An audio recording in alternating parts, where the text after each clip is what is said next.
안녕하세요. 우리 주변의 특별한 감동 사연을 바탕으로 재구성한 스토리를 전달하는 감동의 바다입니다. 구독과 좋아요, 알림 설정은 영상 제작에 큰 힘이 됩니다. 끝까지 시청 부탁드립니다. 한국의 문화 콘텐츠와 더불어 의료 분야 역시 전 세계적으로 한국이 유명하다는 것은 이제 모두가 알고 계실 것입니다.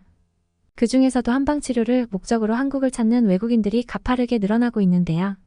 실제로 한국을 방문한 외국인 환자의 한방치료 만족도가 90% 이상이라는 연구 결과가 나오기도 했습니다. 특히나 침구술의 경우에는 우리나라가 원조라고 할 수 있는데요.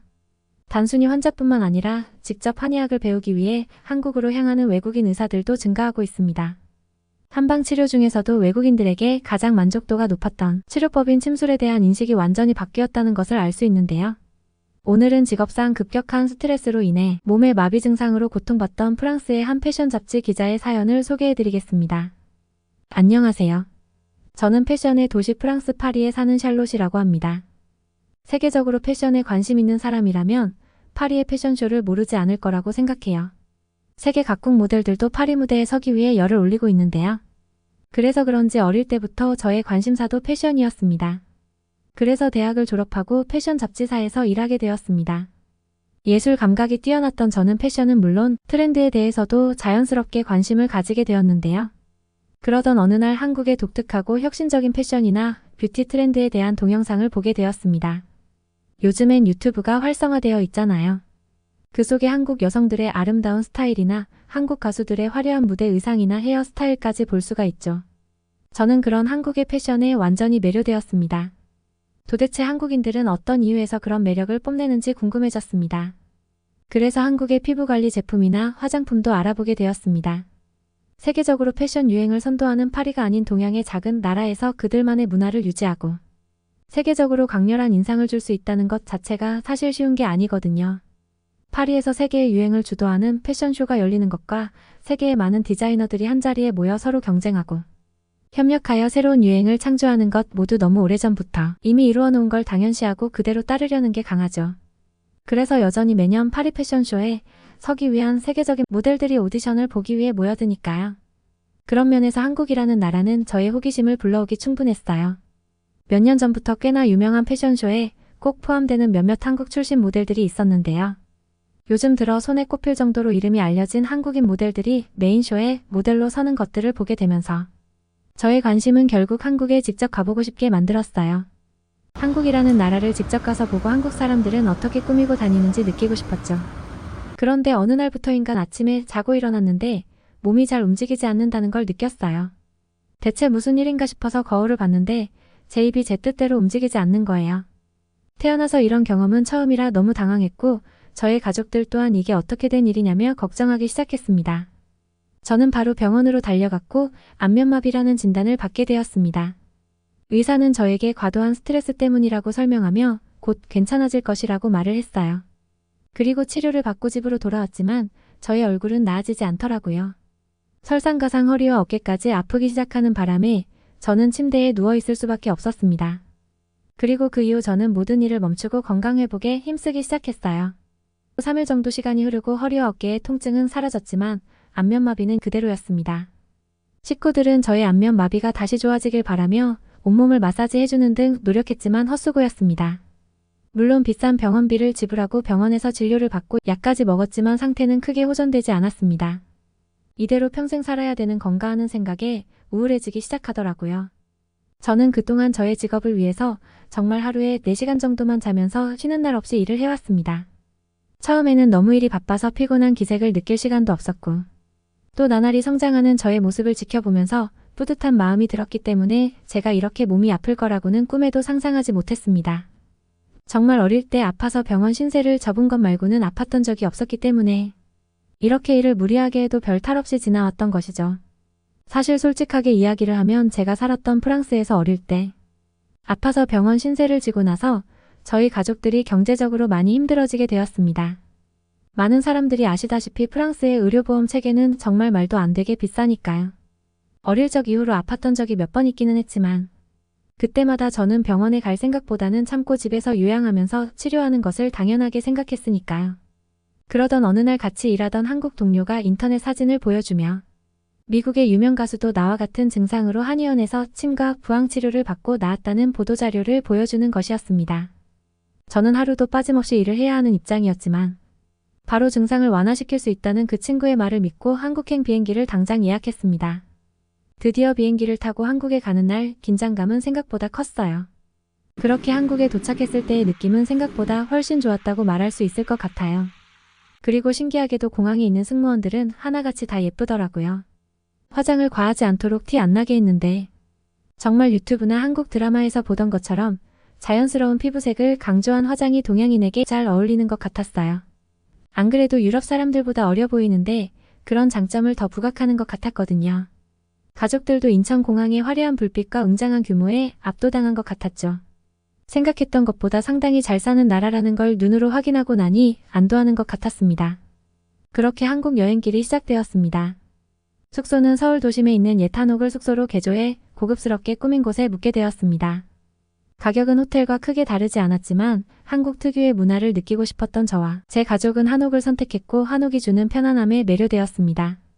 높은 건물만 익숙했는데 한옥은 마당을 품고 있어서 상당히 여유로운 느낌을 주었거든요. 프랑스에도 단독으로 된 주택들은 많이 있었는데 마당을 품고 집이 지어진 건 아니었어요. 도로에서 마당을 지나 집으로 들어가는 구조죠. 한옥은 어느 방에 있어도 평안함을 느낄 수 있다는 게 매력적으로 느껴졌습니다. 프랑스에 집을 짓는다면 한옥으로 짓고 싶다는 생각이 들 정도로요. 여행 왔다는 기분을 내기 좋으면서 방 안에는 침대를 놓아 잠자는데 불편함도 없었어요. 숙소를 잘 선택한 덕분에 한국에서 지내는 시간이 더 편안하게 느껴졌습니다. 한국에 도착하고 다음날 저희는 숙소 주인이 알려준 식당에 들어갔습니다. 순두부 전문점이었는데 수프 같은 식감의 음식이 입맛에 맞더라고요. 맵지 않은 음식을 주문했는데 매운 음식을 먹었어도 괜찮았겠다 싶을 정도로 입맛에 맞았어요. 두부를 직접 만들었다는데 고소함이 느껴지면서 맛있게 식사하고 있었습니다. 식사를 마치고 저는 한국 친구가 미리 예약해준 한의원에 도착했습니다. 한의원에서 제가 겪은 치료 과정은 정말로 신세계 그 자체였습니다. 제가 생각한 침을 놓는 한의원의 모습은 약간은 노후된 모습을 생각했고 위생이 좀 걱정되는 중국 같은 느낌일 줄 알았거든요. 왠지 모르겠지만 그런 편견을 가진 걸 반성하게 되었습니다. 제가 방문한 한의원은 제가 살고 있는 파리의 어떤 병원보다도 고급스러운 모습과 직원들의 프로페셔널한 모습이 마치 대형 병원에 온 것 같은 기분이 들기까지 했습니다. 한의사분과 이야기를 나누고 진단해 본 결과 담이 걸린 것 같다고 하면서 저에게 치료실에 가서 잠깐만 기다리라고 하더군요. 그래서 저는 떨리는 마음으로 침대에 앉아 있었습니다.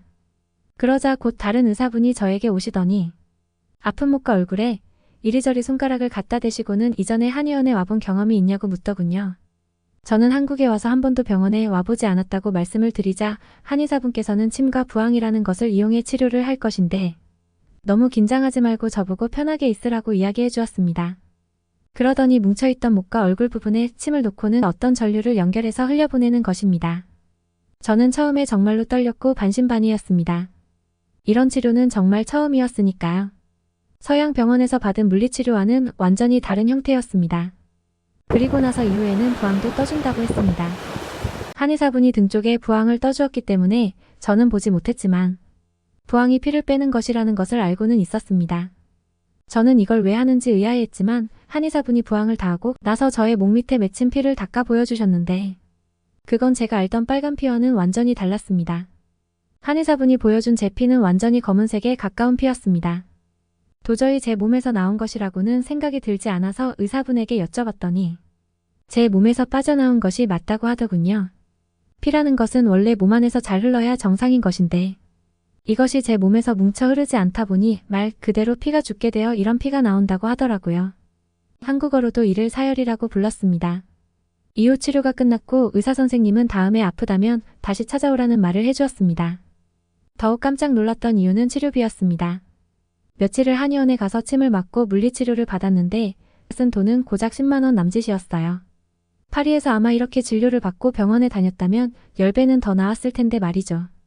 그 순간 대한민국 국민들이 솔직히 좀 부럽더라고요. 프랑스에도 저희 집 앞에 이런 한의원이 있었으면 참 좋겠다 싶었습니다. 한국에는 국민들이 언제나 편하게 이용할 수 있는 한의원이 많다는 것이 너무 부러웠습니다. 아파서 전혀 돌아가지 않던 목과 얼굴이 침이나 부항을 하기 전보다 확연하게 움직이는 것이 눈에 띌 정도로 좋아졌습니다. 2주치의 약을 처방받았는데 3일 정도 먹었을 때부터 얼굴이 편해진다는 느낌을 받았는데요. 대처가 빨라서 빠르게 돌아올 수 있었다고 의사 선생님이 말씀해 주시더라고요. 정말 감사했어요. 혹시 모를 재발을 방지하기 위해 한국에 남아있는 동안 꾸준히 다녀보는 게 좋을 거라는 말씀도 해주셨습니다. 그 말이 정말 고마웠어요. 그리고 지금 제 얼굴과 몸의 마비 증상 덕분에 저는 계획했던 것보다 보름이나 더 한국에 머물고 있답니다. 앞으로 약 한 달은 더 머물 예정이고요. 덕분에 한국에서 메이크업 방법을 배우기 위해 학원도 다니고 있어요. 예상하지 못한 상황 때문에 위기도 있었지만 그로 인해 오히려 한국을 더 오랫동안 알아갈 수 있는 것 같아서 정말 감사하고 있답니다. 어쩌면 제가 아플 걸 예상하고 아주 오래전부터 한국에 관심을 가지게 된 게 아닐까 생각하기도 합니다. 여러분도 갑자기 몸에 마비가 온다면 상당히 당황스러울 것 같은데요. 아무리 얼굴에만 마비가 왔다고 하지만 더 큰 질병으로 발전할 수도 있어 위험한 순간이었습니다. 이 정도로 한의학은 단순히 대체의학이라는 것을 넘어 세계에서 신뢰받은 의술로 인정을 받고 있는데요. 서양인들이 한의학에 대한 관심도가 높아지면서 한국에서도 특이한 한의사가 등장했습니다. 금발의 푸른 눈을 가진 이 한의사는 오스트리아 출신의 한의사로서 외국인 중 최초이며 유일한 한의사인데요. 오스트리아 출신의 벌써 20년이 넘는 경력을 가진 한의사로 한국 최초의 서구권 한의사로 알려져 있습니다. 어릴 적부터 동방을 동경했던 그는 처음엔 그저 3개월 정도의 한국 배낭여행을 계획했었다고 하는데요. 그가 한의학에 빠지게 된 이유는 뜻밖에도 태권도 때문이었습니다. 한국의 모든 걸 배워갈 욕심이었던 그는 태권도 역시 접하게 되었고 태권도를 갓 배울 때쯤 발목을 다치게 되었다고 합니다. 그리고 이를 치료하기 위해 찾은 곳이 바로 한의원이었죠. 거기서 그는 정말 엄청난 문화 충격을 받았다고 하는데요. 아픈 곳은 발목인데 한의사는 손과 발가락의 여러 군데에 바늘만 꽂았더니 어느새 통증 없이 걸을 수 있게 된 것입니다. 이를 계기로 그는 1989년 연세어학당에서 한국어를 배우고 한국어를 전공해 한의대에 입학하기까지에 이르렀고 그렇게 로이어는 한국에 완전히 정착하게 되었죠. 로이어 씨는 한국의 한의학은 세계의학계에서도 인정을 받고 있다 언급하기도 했는데요. 이미 독일에서는 수만 명의 의사들이 환자에게 침을 놓고 있을 만큼 부작용이 적은 뛰어난 학문으로 인정받고 있다고 합니다. 이처럼 한국의 뛰어난 의료기술은 이미 전 세계적으로 많은 인정을 받고 있습니다. 예전에는 몸이 아플 때 한의학을 떠올리지 않았는데 요즘엔 허리가 아프거나 목이 쑤시면 침을 맞아야겠다는 생각이 먼저 들어요. 한국에서 침을 맞고 금세 호전되었던 기억이 아직까지 남아있거든요. 저도 큰 수술은 일반 병원에서 받고 재활치료는 한의원에 가서 하고 있습니다. 재활 방면에서는 한의학이 더 좋은 것 같아요. 보통 일반 병원에서도 병명을 찾지 못해 그저 진통제만을 투여해 주었을 뿐이었죠. 다른 나라에도 침을 놔주는 곳은 많지만 한국의 한방병원은 더 체계적이고 기술적인 느낌이 들었다는 말씀을 해주셨습니다. 사연에 나온 프랑스의 샬롯 씨도 한국에서의 치료 생활을 잘 마치고 다시 한국을 방문해 주었으면 좋겠네요. 저희가 전달해드리는 사연이 시청자분들의 하루에도 작은 힘이 될 수 있었으면 좋겠습니다. 즐겁게 보셨다면 소중한 댓글 많이 남겨주시고 구독과 좋아요 부탁드립니다. 그럼 더 좋은 영상으로 찾아뵙겠습니다. 지금까지 한국의 가슴 따뜻한 이야기를 전해드리는 감동의 바다였습니다. 끝까지 시청해주셔서 감사합니다.